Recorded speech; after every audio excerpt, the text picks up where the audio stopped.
আমরা সর্বোচ্চ ধৈর্যের পরিচয় দিয়েছি।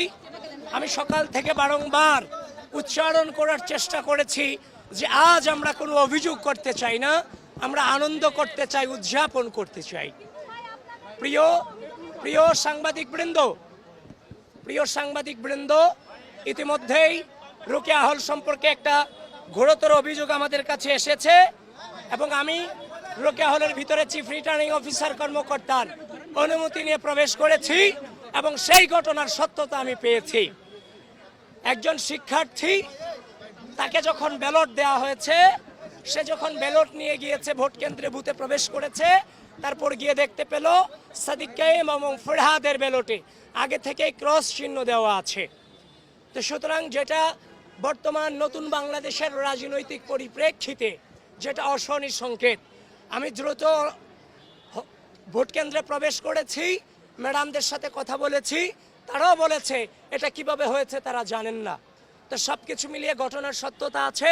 আপনারা প্রপার ইনভেস্টিগেশন আপনারা আপনাদের জায়গা থেকে করবেন এবং অনাবাসিক শিক্ষার্থীদেরকে আহ্বান করছি, প্রিয় ঢাকা বিশ্ববিদ্যালয়ের শিক্ষার্থীবৃন্দ, বাংলাদেশের স্বাধীনতা, বাংলাদেশের সার্বভৌমত্ব, এই বিশ্ববিদ্যালয়ের শিক্ষার্থীদের মানবাধিকার এবং এই বিশ্ববিদ্যালয়ের শিক্ষার্থীদের মত প্রকাশের স্বাধীনতাকে যেন কেউ মত প্রকাশের স্বাধীনতাকে অক্ষুণ্ণ রাখতে আপনাদের স্বতঃস্ফূর্ত উপস্থিতি একান্তই কাম্য। প্রিয় অনাবাসিক শিক্ষার্থীবৃন্দ, যে যে অবস্থায় আছেন, আপনারা ঢাকা বিশ্ববিদ্যালয়ের কেন্দ্রগুলোতে চলে আসেন, ভোটাধিকার প্রয়োগ করেন। এদেশের মানবাধিকার, বাক স্বাধীনতা এবং বাংলাদেশের স্বাধীনতা সার্বভৌমত্বের চেতনাকে অক্ষুণ্ণ রাখবার জন্য আপনাদের ভোটাধিকার প্রয়োগ একান্তই গুরুত্বপূর্ণ। আবারও বলছি, অনাবাসিক শিক্ষার্থীবৃন্দ, আপনারা ভোট প্রয়োগ করতে দ্রুত চলে আসুন। যারা কি অভিযোগ করেছে আমি আপনাদের সামনে বলছি,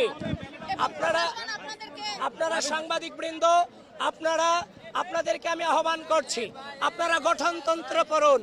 গঠনতন্ত্রতে বলে দেয়া আছে পুলিং এজেন্ট এবং প্রার্থীরা ভোট কেন্দ্রে প্রবেশ করতে পারবে।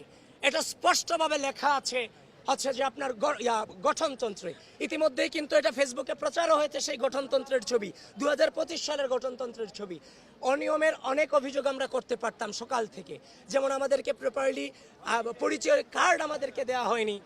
হল বুথগুলোতে দু একটা বুথ আমি প্রবেশ করতে পেরেছি, বাদবাকি সবগুলোতে আমাদেরকে এতিমের মতো কেন্দ্রের সামনে দাঁড় করায় রাখা হয়েছে।